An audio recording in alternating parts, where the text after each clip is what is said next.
Assalamualaikum warahmatullahi wabarakatuh. Ustadz, saya ingin bertanya terkait mitos Jawa tentang digondol wewe. Budaya Jawa percaya bahwa saat maghrib, makhluk halus tengah berkeliaran.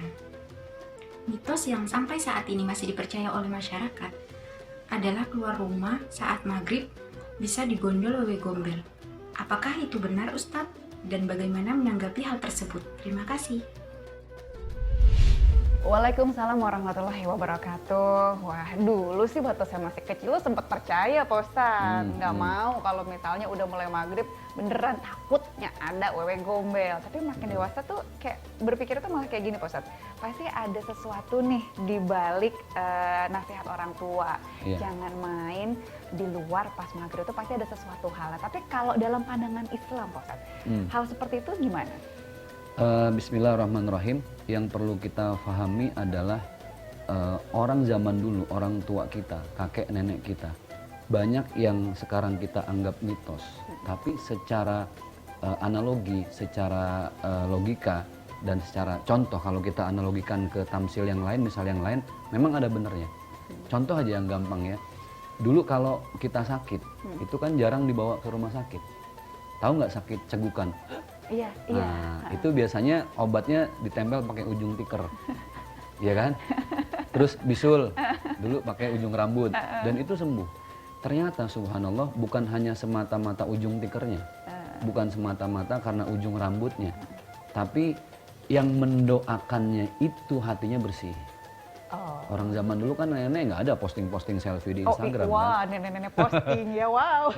Jauh dari ria, jauh dari sombong, hatinya bersih ketika berdoa didengar oleh Allah. Nah, dulu di zaman saya pun sama. Kalau maghrib nggak boleh kemana-mana, ya. Apa namanya tadi? Wewe gombel. Wewe gombel. Terus kalau orang bilang tuh kalong wewe. Apa segala macam. Karena memang orang Betawi dulu, ini kan mitos itu berangkat dari zaman dahulu ya. Ini yang mesti kita pahami. Kenapa itu bisa sampai ada? Dulu itu kan belum banyak rumah. Orang masih tinggal di pohon-pohon, masih banyak pohon bambu. Nggak padat lah gitu ya. Nggak padat, semak belukar, masjid juga masih jauh. Dan ternyata subhanallah orang dulu memang betul. Kalau kita keluar di waktu maghrib itu pasti rentan dengan perbuatan kriminal. Saat itu ya, walaupun masih jarang terjadi. Tapi dan yang pasti, waktu jelang maghrib ini waktu yang sangat sensitif. Ada satu kisah di zaman baginda Rasulullah SAW, bagaimana seorang sahabat melarang anaknya ketika jelang waktu maghrib, jelang senja. Ini kan waktu senja. Karena di waktu senja inilah waktu di mana setan itu berkeliaran. Kan keluarnya malam. Kalau itu bukan mitos. Bukan mitos, bukan mitos. Karena memang gini, Allah itu dalam surah Az-Zariyat menyatakan, dua makhluk yang hanya diciptakan oleh Allah. A'udzubillahi minasyaitonirrajim. Wa ma khalaqtul jinna wal insa illa liya'budun. Tidaklah aku ciptakan jin dan manusia. Kenapa kok jin peletakannya di kalimat pertama? Jin dulu baru manusia. Karena pertama, jin ini makhluk Allah yang banyak dilebihkan.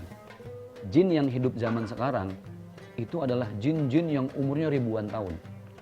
Bahkan kata guru saya, jin Nabi Sulaiman pun masih hidup di zaman sekarang. Jadi kalau kita kuntilanak, apalagi suster ngesot, terus pocong. Pertanyaannya satu, kalau kita ke Eropa ada pocong nggak kira-kira? Nggak ada. Wujudnya beda. Ada wewe gombel nggak ada. Wujudnya beda. Beda negara, beda wujud. Beda, iya. Jin itu paling mudah menampakkan bentuk, memproyeksikan diri dengan apa yang paling tersugesti dalam diri kita. Contoh gini, kita paling takut dengan pocong.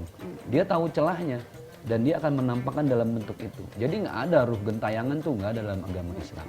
Wewe gombel tuh nggak ada. Jadi pocong, kuntilanak, ini produk lokal yang dulunya terbentuk dari cerita-cerita kakek nenek. Kemudian difilmkan.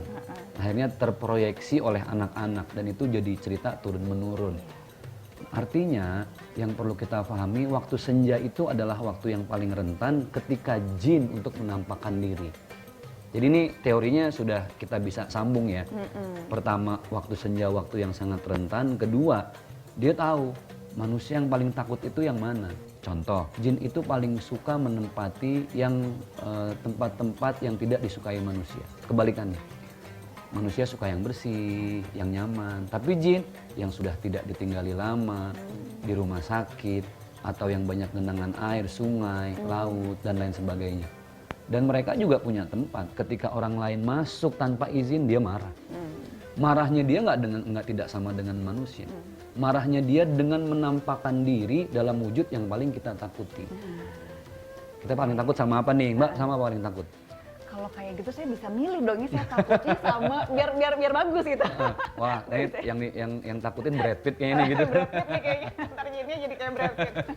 Jadi itulah kenapa orang dulu itu selalu menempelkan bacaan-bacaan ayat kursi di rumah-rumah ya. Nah, kita sebagai orang tua baiknya boleh nggak Sat untuk menasehati anak kita dengan mitos-mitos macam itu? Pelan-pelan dinasehati, tapi bukan berarti terus ditakut-takuti ya. Udah beda metode sekarang. Caranya adalah dengan memberikan pemahaman bahwa yang terbaik itu adalah ketika sholat membuat kita yakin kepada Allah.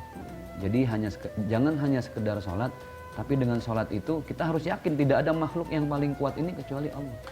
Jadi mau apapun bentuknya kita nggak akan pernah takut. Ya kecuali habis nonton film mungkin ya. Wah, nggak bisa tidur sih. Nggak bisa tidur gitu. Ya kalau nggak mau takut, ya mendingan nggak usah nonton film kayak gitu ya Pak. Iya, betul. Ya, udah deh biar amannya gitu.